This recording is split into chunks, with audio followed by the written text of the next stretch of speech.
안녕하세요 여러분, 세상 돌아보기입니다. 오늘은 24년 4월 16일이고 화요일입니다. 자, 오늘은 세월호 사고가 난 지 10주기가 되는 날이고 기념식이 있었더라고요. 그래서 대문 사진에서 보신 이 사진을 보면서 떠오르는 생각을 좀 말씀드려 보려고 해요. 좀 덤성덤성 오늘 그렇게 말씀을 좀 드려보려고 합니다. 자, 사진에 자리 배치가 이렇게 돼 있었죠. 뭐 결국 대통령은 이제 참석하지는 않았죠. 예. 그래서 이 뭐 관련해서 여러 가지 이제 생각이 드는데 제가 이제 꼭 이런 우리가 기억해야 될 거, 우리의 또 슬픔. 사실 우리나라는 뭐 하여튼 수천 년 이상 살아온 곳이잖아요, 사람들이. 그래서 어떻게 보면 전 국토가 묘지라고 할 수도 있어요. 그렇게 표현을 하자면은. 그리고 전 국토에 어디 다 사연이 다 있을 거예요. 예. 그래서 우리가 추모를 하기로 결정하는 것, 그리고 결정하지 않고 우리가 무시하는 것. 예. 그래서 정말로 천당을 가고 싶고 귀신이 무섭고 악마가 무서우면 이런 아름답지만 오랜 역사를 가진 이 땅에서 한 걸음 한 걸음 뗄 때는 상당히 신중하고 조심해야 된다. 저는 그렇게 생각합니다. 내 발밑에 어떤 사연을 가진, 어떤 억울한 사연을 가진 사람들이 있을지 모르잖아요. 근데 우리가 그 위에서 아무것도 모르고 희희낙낙거리고 있으면은 그 귀신이 우리를 놔두겠습니까? 내가 교회를 가든 절에를 가든 한강에 가서 방생을 하든 무슨 상관이 있겠습니까? 그죠? 자, 그래서 제가 뭐 가까운 데는 가까운데 먼 곳이면 먼 곳 갈 때마다 그곳에 꼭 우리가 기억해야 될 만한 사연, 그리고 세상에 어떤 관심에서 좀 멀어져 있는 그런 지역들을 찾아가서 그 사람들을 그 영혼들을 위로해야 된다. 뭐 위로라기보다는 동감을 표현해야 된다. 당신들 많이 아팠겠구나. 당신들 덕에 내가 살고 있다. 이런 표현을 꼭 하고자 합니다. 예, 이때 다른 고등학교를 갔을 때도 그런 마음이었습니다. 예. 여기에 보면 이제 그 위에 이렇게 고래를 상징하는 상징물이 있어요. 그 밑에 이제 시가 있는데, 자, 오늘은 그 10주기 되는 날이니까 추모의 목적으로 제가 한번 읽어보겠습니다. 잘 안 보이실 테니까. 다른 고의 별들이여 세상의 밝은 빛으로 되살아나다라는 제목인데, 4월에 화사하고 예쁜 봄꽃 같은 그대들, 청명한 하늘에 흰 구름이 피어날 때, 포근한 눈이 온 세상을 덮을 때, 소리 없이 다가오는 바람처럼, 생명에 필요한 맑은 물처럼 따사로운 햇살로 다가와 우리들 곁에 희망으로 피어나소서. 네, 이런 시가 있습니다. 네, 이 상징문은 상당히 인상적이었다고 저는 생각을 합니다. 그래서 여기서 뭐 안전도 강조하고 여러 가지 이야기를 하지만 사실은 이런 일이 다시 일어나지 않도록 하기 위해서, 그리고 또 이때 쓰러진 젊은 영혼들을 진정으로 위로하기 위해서, 또 곁에 남은 가족들을 위로하기 위해서는 이 사건의 진실이 밝혀져야 되는 거죠. 예. 근데 그 진실이 지금 상당히 밝혀지기는 어려울 것으로 보이는 거죠. 예. 이거는 사건이 엄청나게 큰 사건이라고 저는 생각을 합니다. 예, 정권이 바뀌었음에도 그걸 다 까발리지 못했으니까. 왜 배가 경로가 바뀌었으며, 예, 왜 선장은 그 다음날 그 전날 바뀌었으며, 배에서 먼저 빠져나와서 왜 국정원에 먼저 전화를 했으며, 항적 정보가 왜 다 사라졌으며, 일부러 지웠으며, 그 선장을 왜 국정원 사람들이 언론을 해서 도피시켰으며, 기타 등등 여러 가지 많은 일들이 있었죠. 왜 구조를 못하게 했느냐. 그래서 뭐 최순실이 무당이라서 그것을 뭐 희생양으로 삼았다, 제물로 삼았다, 이런 끔찍한 상상까지도 있는데 그걸 아니라고 부인할 수도 없어요.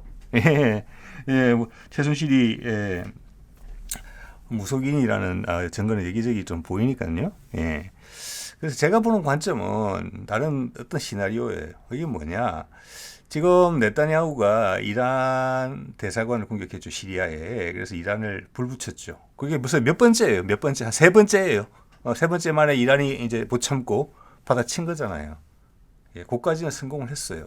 근데 네타냐후의 목적은 뭡니까? 이스라엘이 혼자서 이란하고 이스라엘은 이란이 미국의 적이기 때문에 이스라엘이 적으로 삼은 겁니다. 예, 우리 인식의 단순함에 대해서 우리 계속 느껴야 됩니다. 그것만 벗어나도 인류는 한 단계 더 발전할 것 같습니다. 미국의 적이니까 이스라엘이 적으로 삼은 겁니다. 그게 유리하니까. 예. 자, 그런 건데 기본적으로는 이스라엘이 계속 이란을 못 살게 구는 이유가 뭐겠습니까? 예. 미국을 통해서 이란을 제거하고 그 과정에서 아라비아스의 주도권을 확보하기 위해서 그러는 거죠. 그러므로 해서 이스라엘의 백년 대계를 지금보다 더 튼튼히 다지기 위함이었잖아요. 즉 미국을 이용해서 이란을 치자는 거잖아요. 그래서 지금 이스라엘 짓으로 의심되는 테러 사건, 자살 폭탄 테러가 있었죠. 아이시스를 통한 것으로 보이는. 그래서 100여 명 사망. 그리고 또 시리아에 있던 고관, 이스라엘 고관을, 죄송합니다, 이란의 고관을 드론 공격으로 암살하고 몇 주일 전, 한 1, 2주일 전에는 결국 이제 시리아에 있는 대사관, 이란 대사관을 폭격해서 7명을 사망하게 하죠. 예. 그런 겁니다. 저는 세월호 사건이 그런 거랑 상관이 있다고 봐요. 그때 이제 박근혜 정부는 상당히 중국과 러시아의 친밀감을 보였어요. 그래서 지금도 천공이 상당히 큰 영향력을 행사하고 있는데 같은 패턴을 보이거든요. 특히 중국에. 예. 그러면서 미국의 무력을 활용하려고 했어요. 예. 그때 일이 가운데서 멈칫거리지 않고 계속 진행이 됐으면 천안함 때 나왔던 그런 이야기, 비슷한 이야기 있죠. 예. 그런 이야기 한번 써먹었잖아요. 북한의 무슨 의뢰로 천안함을 폭침시켰다. 그런 사건 하나만 딱 결부시키면은 엄청난 사건이 됐던 거죠. 자, 저는 그런 그림이 있었고 그 근처에 미군 군함이 지원을 해주겠다라고 연락이 왔었지만 우리가 거부했다 이런 내용을 봐서 그 근처에 미군 군함도 있었어요. 그래서 그걸 파악할 수 있는 내용은 그 당시 우리 정부에서 군에 어떤 준비 태세를 마련했는지 그것만 파악하면 대충 그림은 나올 거라고 보는데, 자, 이것은 여러 가지 시나리오 중에 하나죠. 예, 왜냐, 그들이 사실을 밝히지 않으니까, 밝혀진 게 없으니까. 자, 그러면 이것은 언제 밝혀질 것이냐? 남북이 통일되면 사실이 나올 것이다. 아니면 남북이 통일되는 과정에서 양쪽이 뒤섞이면서 실체적 진실들이 우리 양쪽이 서로 오해하고 있는 거, 남의 북쪽에 대해서, 북은 남에 대해서 오해하고 있는 것들이 막 급하게 흙탕물 몰아치듯 뛰쳐나올 가능성이 높거든요. 그 과정에서 나올 수도 있다. 이렇게 봐집니다. 예. 자, 세월호 사건에 대한 이야기는 그 정도로 하고요. 그래서 윤석열이 안 왔는데, 안 온 건 어떻게 보면 당연한 분위기죠. 지금 봐서는. 그런데 이제 국무회의 발언이나 그 외 인선이나 이런 걸 봤을 때, 선거에서 이제 진 것에 대해서, 국정 운영의 태도가 바뀔 것 같으냐? 전혀 아닐 것 같다라는 거죠. 저도 그렇게 예상이 됩니다만은. 근데 지금 상황이 안 좋아졌고 야당은 더 견고해졌어요. 공격이 훨씬 더 날카로울 거예요. 이낙연이 있을 때하고는 차원이 다르겠죠. 예, 제대로 하는 거예요.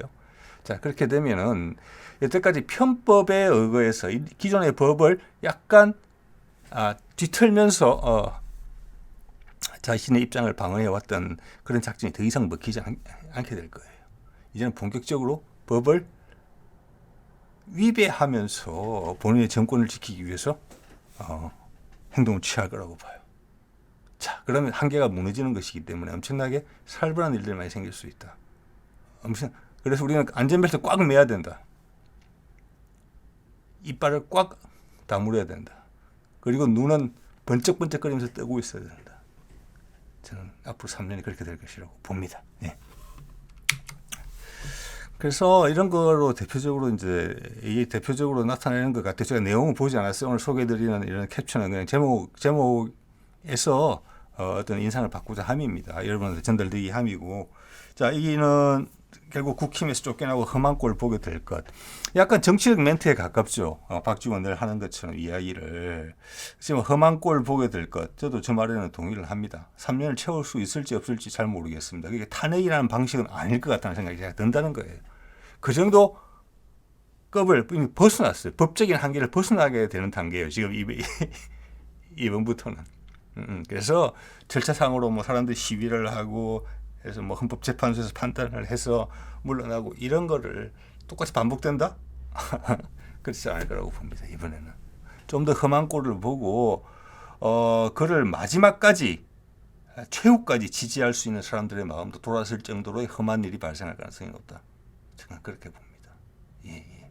왜냐 지금 국제관계에서도 윤석열은 고립돼 있고 그 고립의 심화도는 훨씬 더 커질 것 같거든요. 예. 그런 이렇게 보면은 예전도 그렇게 봤지만 그가 정권을 유지하는 목적이 뭘까? 계속 독재를 뭐 박정희처럼 10년, 20년 하기 위해서 그러나? 그런 생각이 할 수도 있겠지만 저는 그렇다고 보지는 않았습니다. 예. 그때는 내가 아니면 안 돼. 이 나라를 구하기 위해서는. 이 나라가 이 고비를 넘어서기 위해서는 내가 아니면 안 돼. 그런 오만한 마음가짐이라도 있었지만 윤석열 그런 것도 없거든요. 네. 그래서 제가 봤을 때는 그가 이렇게 하는 이유는 내 부인을 지키기 위해서, 김건희를 지키기 위해서. 그게 가장 큰 이유가 아닌가. 이런 생각이 들 정도입니다. 사실은. 네.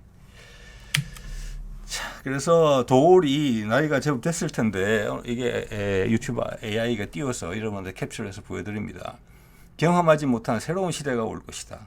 저는 이거 공감합니다. 근데 이게 이 말에 진짜 제가 방점을 꽁꽁꽁 찍어 본다면은 경험하지 못한 새로운 시대.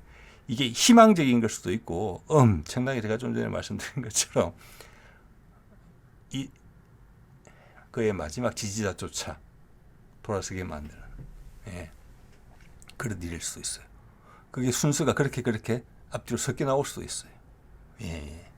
자, 여기서 또 눈에 가는 게 도올이 지금 보니까 주역 강해라는 것으로 제목을 달아서 하는 것 같아요. 예. 여기서 주역이라는 것은 옛날에 이제 어떻게 보면은 저도 가끔 말씀드립니다만은 한두 번 읽어봤습니다. 예. 옛날에 그 왕이 세상의 통치자가 세상의 변화를 이해하기 위해서 그리고 예측하기 위해서 또 변화의 기미를 포착하기 위해서 공부하던 학문이에요. 이게 실용 학문이죠. 어떻게 보면. 그래서 통치자의 학문이었는데 여기서 도올이 주역을 가지고 제목을 잡은 것은 어떤 변화를 읽자 이런 취지라고 보고요. 오늘도 지금 그런 내용을 말씀드리는 거지 않습니까? 예. 우리가 한국 근대사를 이제 현대사를 보면 쭉 와서 독재 시대가 끝나고 문민정부 시대가 쭉 가다가 그 사이에 독재에서 문민정부로 넘어오는 사이에 민간정부로 넘어오는 사이에 IMF라는 큰 고비가 있었고 그걸 우리가 잘 넘겼어요. 예, 맞죠, 여러분? 그때 우리가 망가질 수도 있었어요. 그래갖고 지금 뭐 남미 국가들처럼 됐을 수도 있어요, 사실은. 그런 요소가 우리 충분히 많이 있었기 때문에. 근데 그걸 견뎌냈잖아요. 우리 힘이거든요. 예. 그리고 우리 속에서 나온 적절한 지도자들이 있었거든요. 그들은 향후 더 높이 평가될 겁니다. 그리고 지금 한 번 더 저는 위기가 왔다고 봅니다. 예. IMF는 위기이자 기회였어요. 과거의 것을 틀 수 있는 기회였죠. 얼마나 사람들에 따라서 100% 틀었는지 부족했는지 그렇게 생각할 수는 있지만 정치적으로 그 정치적 변화도 거기 맞물려 있었거든요. 사실은 우리가 계속 군부 정치 시대였으면 IMF의 충격을 피할 수 있었을까? 예. 또는 IMF가 오기는 왔을까? 그러면 그 당시 큰 사건은 없더라도 우리는 회복 불능한 상태로 우리 경제는 아마 고착화됐을 거예요. 미라처럼. 예. 그게 맞물린 거죠. 그게 흐름이라는 거예요. 이유가 같이 맞물렸던 거예요. 예. 정치적인 우리 움직임과 경제적인 움직임이 이대로는 안 되겠다. 자, 요번 것은 무엇이냐 그러면 요번에 저는 짧은 기간 동안 앞으로 윤석열 남은 3년 동안 우리는 다시 우리 민주주의 한계를 경험하게 될 거라고 봅니다. 정말로. 예, 우리가 모두 다 이뤘다고 생각하는 것이고 우리 주변의 공기와 물처럼 당연한 것이라고 생각하는 것들이 다 무너지게 될 것이 가능성이 높다고 보는 것입니다. 예, 이번에 선거에 졌기 때문에 더 이상 물러설 곳이 없기 때문에 거기서 기껏하고 포기하는 게 아니라 자신을 바꾸는 게 아니라 초법적인 수준으로 넘어갈 것이다라는 게 제 예측입니다. 그러면 이게 또 우리 현대사에 있어서 큰 고비인데 IMF에 이어서 두 번째로 이 고비의 그 다음 단계는 뭐냐? 요걸 생각해 봐야 돼요. 요거는 국제정세와 맞물려 있다. 남북 교류와 있다. 엄청나게 큰 일이죠. 우리한테는 그게. 엄청나게 큰 일인데 그러기 위해서는 쉽사리 될 리가 없다. 예, 그 마중물 역할을 앞으로 3년이 해줄 것이다. 우리를 바닥까지 떨어뜨리면서 이런 생각을 해볼 수도 있게 돼요. 예. 자, 이분들이 다 하는 말씀이에요. 하는 말씀인데 저는 그 정도가 뭐 정치적 노름 수준, 정치적 핑퐁 수준에서 여야가 왔다 갔다 하는 수준, 그리고 무리해봤자 박근혜 탄핵 수준, 저는 그걸 넘어설 수 있다고 말씀드리는 겁니다. 지금 흐름은 이분들의 말씀에 동의를 하지만, 그래서 제일 마음에 비슷한 것은 이거예요. 이 김용민이 이걸 하고 있더라고요. 저는 제목만 좀 캡처를 했습니다. 윤석열이 총선 패배 후에 준 내전 상태에 관한, 저는 이게 가장 제가 생각하는 것과 비슷한 예측이라고 봅니다. 예, 물러서지 않아요. 자, 주변에서 이제 사람도 없어지죠. 남은 건 권력밖에 없어요. 예, 권력의 칼춤을 출 가능성이 크다. 이겁니다. 자, 그리고 국제 정세도 지금 돌변하고 있죠. 예, 북한이 바빠요. 푸틴도 온다 그러고, 시진핑도 만나자 그러고, 기시다도 만나자고 그러고, 예. 그리고 바이든은 재선을 위해서 지금 가자에서 발을 빼고 있어요. 이스라엘이 응한 대로 해주지 않았어요. 이란을 쳐주지 않았어요. 예. 그리고 미국이 움직이려고 하는 모든 방향으로 러시아가 포석을 빵빵빵 때려놓고 있어요. 우크라이나에서 러시아가 미국을 이겼거든요. 그래서 바이든의 정책 생명을 위해서 러시아가 이겼다는 걸 인정해 주고 있어요. 그렇지만 푸틴은 지혜롭게 그것을 과시하고 있지 않아요.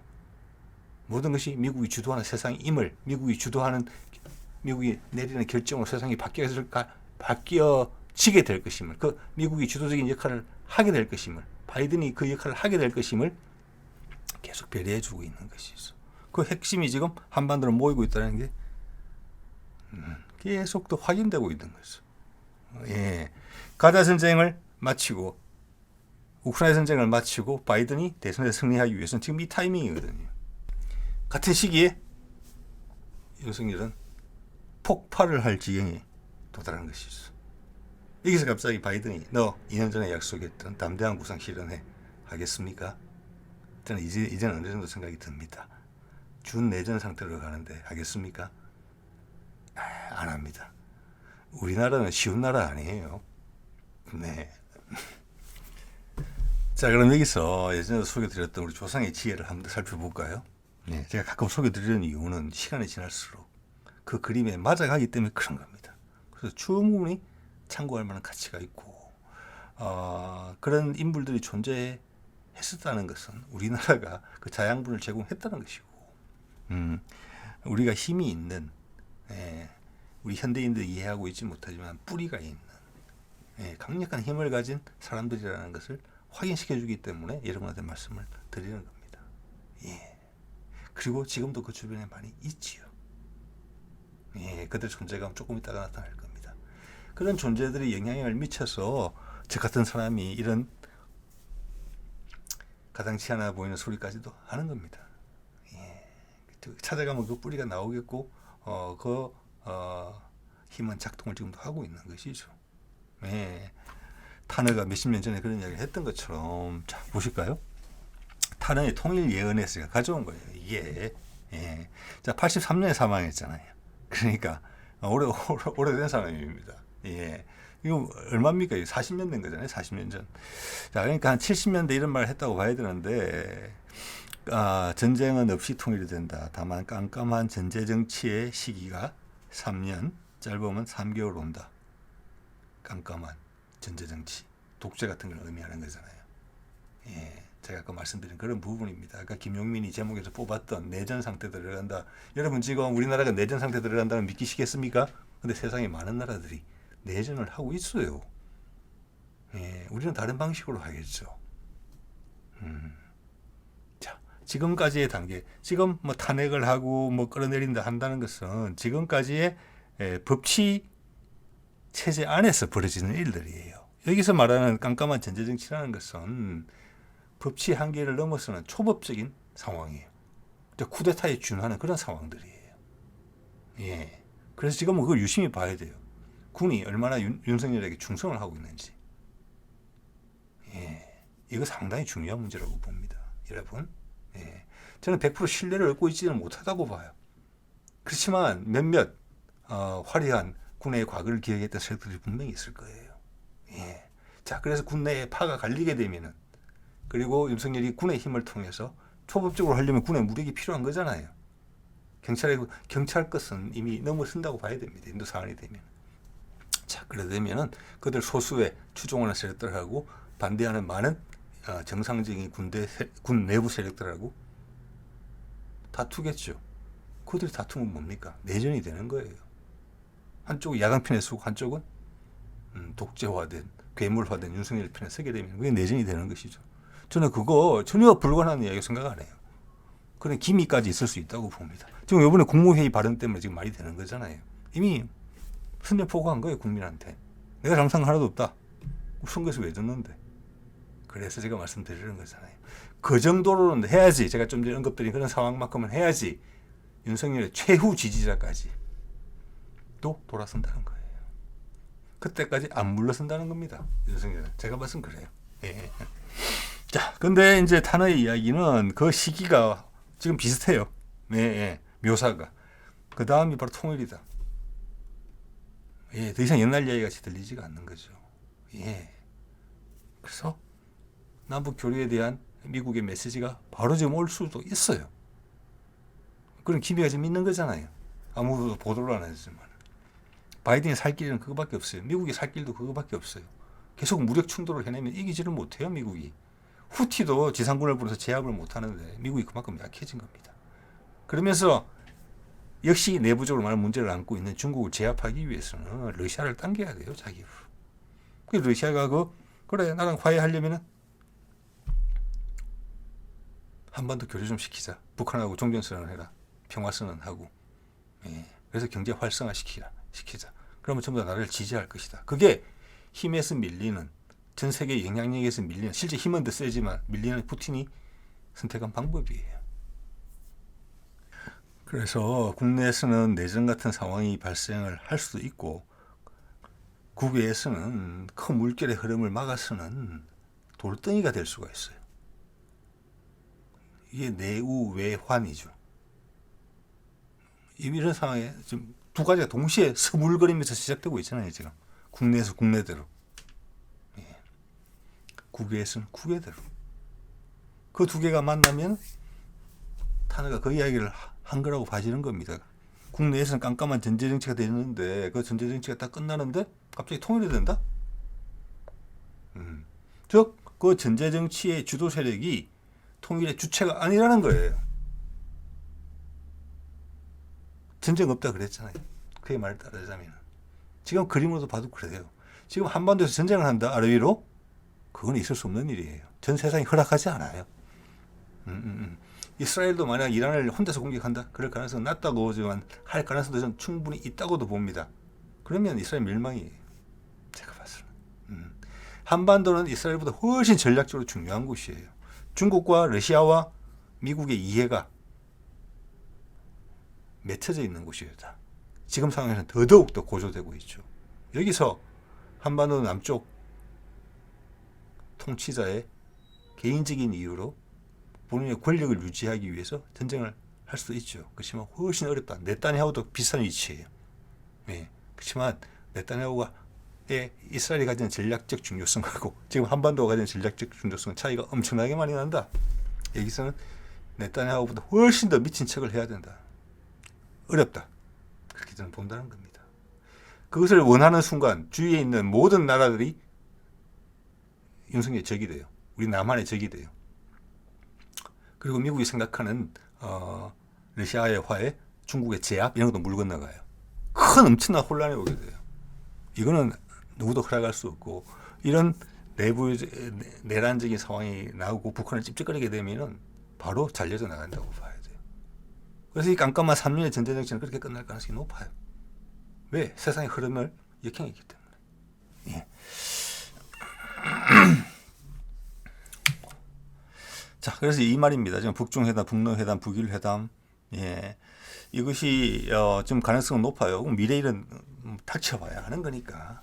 그런데 여기서 윤석열이 이것을 방해하는 그런 행위에 가담하기는 어려워요. 그 정도 스케일의 사람이 아니에요. 본인이 싫다 좋다, 본인의 시야에 보이는 것만 갖고 하죠. 그래서 이 흐름에 방해되는 것들이 지금 보면 이스라엘의 세력일 수도 있고 그래요. 이스라엘이. 왜냐하면 미국의 관심이 이리 가는 게 싫거든요. 그들은. 예, 아랍에 머물면서 이스라엘을 도와주기를 바라는 거죠. 이란을 무찔러 주면서. 근데 그것도 현실성이 없는 거죠. 예. 그래서 지금 네타냐후는 살짝 이성을 잃었다 이렇게 봐야 되는 것이고, 우리 윤석열은 네타냐후 것만큼도 지금 안 되는 거잖아요. 차질이. 예.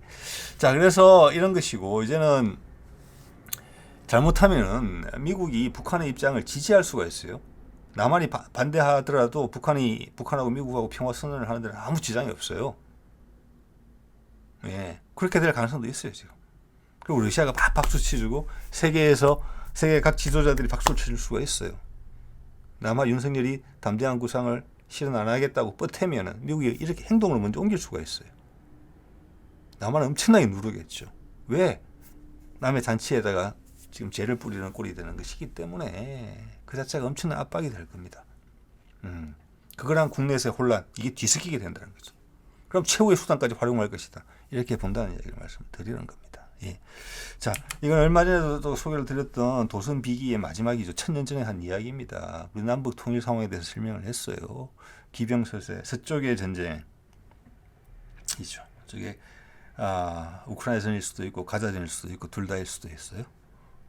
그리고 세상이 거기에 대해서 기꺼워한다. 그 결과에 대해서. 이렇게 보면은 가자 전쟁일 가능성이 높고, 그의 도선의 말에 따르자면은 이스라엘이 어떤 식으로든지 전력이 안 된다는 것을 알면서도, 미국이 지원하지 않는다는 것을 알면서도, 왜냐하면은 많은 이스라엘이 이제 규모로는 소국이고 아이디어는 많이 있지만 생산력이 좋은 국가는 아니에요. 그 말은 뭐냐? 미국이 지원을 끌으면 그들이 갖고 있는 무기적인 우위가 금방 사라질 수 있어요. 단기간에. 왜? 무장이나 여러 가지 보급품 같은 게 안 올 수가 있거든요. 비행기나 고급 무기체계. 그들 직접 생산할 수 있는 나라가 아니니까. 예. 몇몇 무기체계를 제외하고 이길 수 없는 거죠. 어쨌거나 그 전쟁이 발생하고 그 전쟁의 결과로 세상이 즐거워한다. 즉 이것은 세상 모든 사람들이 공감할 수 있는 명분 없는 전쟁이 된다는 거예요. 그게 일단 이기고 지는 것에 대해서 그 이스라엘 전쟁일 가능성이 많죠. 지금 어떻게 보면은 우크라이나 전쟁 같은 경우는 미국이 지는 쪽이지만 그건 이게 마사지가 가능한 부분이고 그런 게 극명하게 드러나는 부분은 가자 전쟁이에요. 자, 그렇게 되고 나면은 이제 삼림 조안이다.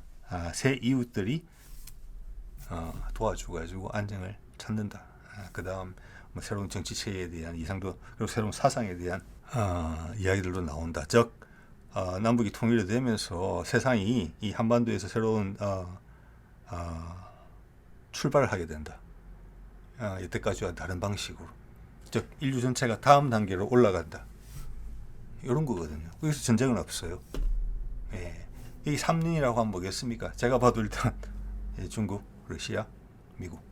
자, 여기서 중국은 명분에서 어쩔 수 없기 때문에 이걸 찬성할 수밖에 없는 거예요. 그래서 국제 외교와 국제 정치 그리고 안목이 떨어진다는 겁니다. 지금 중국이 제가 봤을 때. 네. 자, 이 흐름을 윤석열이 막아설 수 있다는 겁니다. 혼자 힘으로. 미국이 북한하고 평화선언을 하겠다고 했으면 남한테 요구할 것은 그거잖아요. 담대한 구상 실현하라고. 거기서 노를 하게 되면 이 흐름에 거부권을 행사하는 거예요. 근데 그 거부권이 영향력을 발휘할 수 있는 수준의 힘을 가지고 있느냐? 아니죠. 네. 국내 정치적 위기는 극악의 상태로 몰려 있으면서 최후의 방법까지 다 가동할 가능성이 있다. 충분히 지금 그렇잖아요. 지금 2년보다 훨씬 센 방법을 쓸 거거든요. 지금 2년도 초법적인 법을 아슬아슬하게 어기는 부분들이 많단 말이에요. 그걸 넘어선다. 지금 지키려면 그럴 수밖에 없는 거잖아요. 그럼 힘을 써야 되는 거죠. 실제적인 물리적인 힘을. 자, 그래서 뭐 이런 생각들이 들었고요.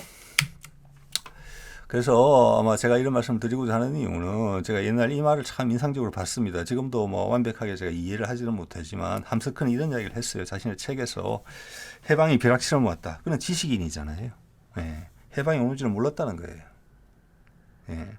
지금 우리나라의 많은 사람들이 어떻게 보면은 남북 교류, 남북 통일의 지금 기운이 상당히 많이 다가왔다라는 것을 대중은 몰라요. 대중은. 그래서 저의 결론은 이렇습니다. 함스크는 일제시대 때 많은 지식인들과 영향력 있고 몸으로서 해방을 위해서 노력했던 많은 사람들은 사실은 알고 있었어요. 알고 있었는데 함석헌은 요행이 그가 지도자급의 인물로 들어섰기 때문에 올라섰기 때문에 그의 말에 우리가 귀를 기울여서 그런 것이지 그는 실제적으로는 세상의 변화의 중심적인 인물은 아니었다라는 게 제 결론입니다. 제 잠정적인 결론이에요. 나름의 결론이에요. 왜? 해방이 벼락처럼 왔다고 생각했으니까. 그는 평생 일본의 한 부분으로 살 거라고 생각했다는 거예요. 저는 그 말에 동의하지 않는다는 겁니다. 그렇게 느끼는 사람이 분명히 있었고 준비했던 사람들이 있었습니다. 어떤 식으로든지 간에. 그래서 해방이 온 거거든요. 그래서 그가 핵심 인물은 아니었다 이렇게 보는 것이고 여러분 지금도 우리가 해방이 된다고 죄송합니다. 통일이 된다고 봤을 때 지금 대중들은 그래서 느낄 거예요. 갑자기 통일 이야기가 왜 나와? 그런데 제 채널을 이제 꾸준히 보시는 아마 분들은 그런 생각 드실 거예요. 이런 기미가 계속 있었구나. 우리가 그 신호를 못 봤을 뿐이구나. 그래서 그런 거에 대해서 어떤 현상에 대해서 우리가 충분히 그 현상에 발생하는 현상의 의미에 대해서 깊이 있게 이해를 하고 내가 뜻이 공감이 되는 부분으로 내가 하는 일에서 조금씩 일을 보태면 세상이 바뀌는 거란 말이에요. 그리고 더 크게는 사실은 남북 통일에 대한 이야기는 이승만 시절부터 있었고 우리의 꿈이에요. 그래서 우리가 좋아하던 정권이든 좋아하지 않는 정권이든지 간에 여러 가지 노력들을 기울여 왔고 그게 쌓여 있어요. 켜켜이. 어떤 정치적 슬로건에 적절치 않기 때문에 지금 상황에서 그게 숨겨져 있어서 물속에 잠겨져 있어서 그런 것이지. 그 노력들은 다 거기 있는 거예요. 그리고 본격화된 것은 김대중 정부 때 와서 시작됐다고 봅니다. 그가 많은 것을 세팅했다고 봅니다. 그래서 우리나라의 고속도로 개발 계획, 건설 계획들 한번 보세요. 단순하게만 보더라도 그리고 철도 건설 계획들 보세요. 북과 연결되는 것을 많이 전제하고 있어요. 그 계획들은 계속 업데이트가 되어 왔습니다. 김대중 때부터 그때 플랜은 나왔을 거예요. 그러다가 러시아의 인풋, 중국의 인풋, 또 중국의 상황, 또 우리가 통일이 될 때 세계의 구도, 지형 이런 것들이 다 이미 여러 가지가 안배가 돼 있어요. 예를 들어서 뭐 전력 시스템이랄까 이런 것들 여러 부분 어떻게 할 건지. 그래 뭐 사실 문재인 정부 때까지만 하더라도 트럼프, 바이든, 북미 종전선언이 3번까지 시도가 됐었잖아요. 이번엔 4번째 된다고 그래서 하나도 이상할 건 없는 거죠. 자, 여러모로 보나 이번이 가장 가능성이 높다는 거는 맞습니다. 제가 보기에는. 그렇지만 그게 실행이 될지 안 될지는 모르는데 이게 실행이 이번에 안 된다 그러면 전 세계가 어그러지는 거예요. 많이. 그러면 폭력적인 방법으로 갈 수밖에 없어요. 폭력적인 방법으로. 자, 그러다면 그게 윤석열이 또 그 기회를 활용할 수도 있어요. 그럼 전 세상이 난장판 되는 거고 우리는 더 난장판 되는 거예요. 종식이 되지 않는다는 거죠. 근데 거기에 대해서 아까 이제 탄어의 이야기가 우리의 기대로 삼을 만한 것이죠. 진짜 희한한 정치가 오지만 참혹한 정치가 오지만 3년 짧으면 3개월이고 그 다음 통일이 된다. 자, 이 흐름을 위해서 노력하는 사람도 있을 거고 그러면 전 세계가 큰 충격 없이 다음 단계로 넘어가는 거예요. 전쟁 없이.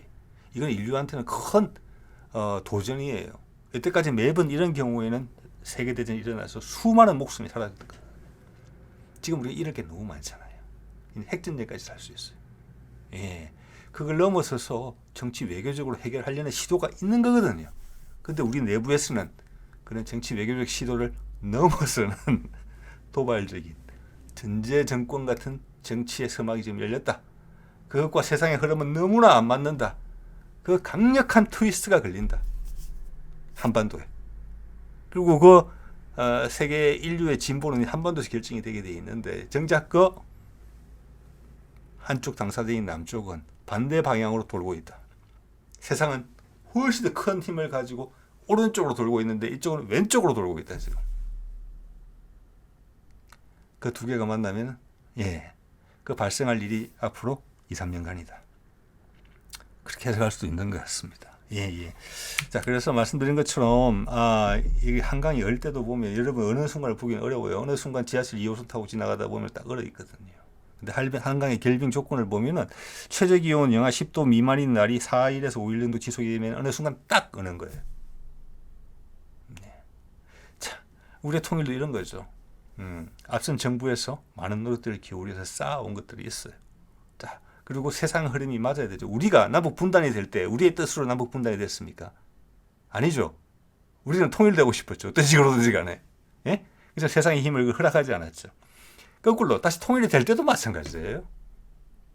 많은 사람들이 원치 않을 수도 있어요. 근데 외부의 힘에 의해서 될 수도 있어요. 그 기온은 이미 지금 한 3, 4일 정도는 기온이 영하 10도 밑으로 내려갔어요. 어느 순간에 깡 하고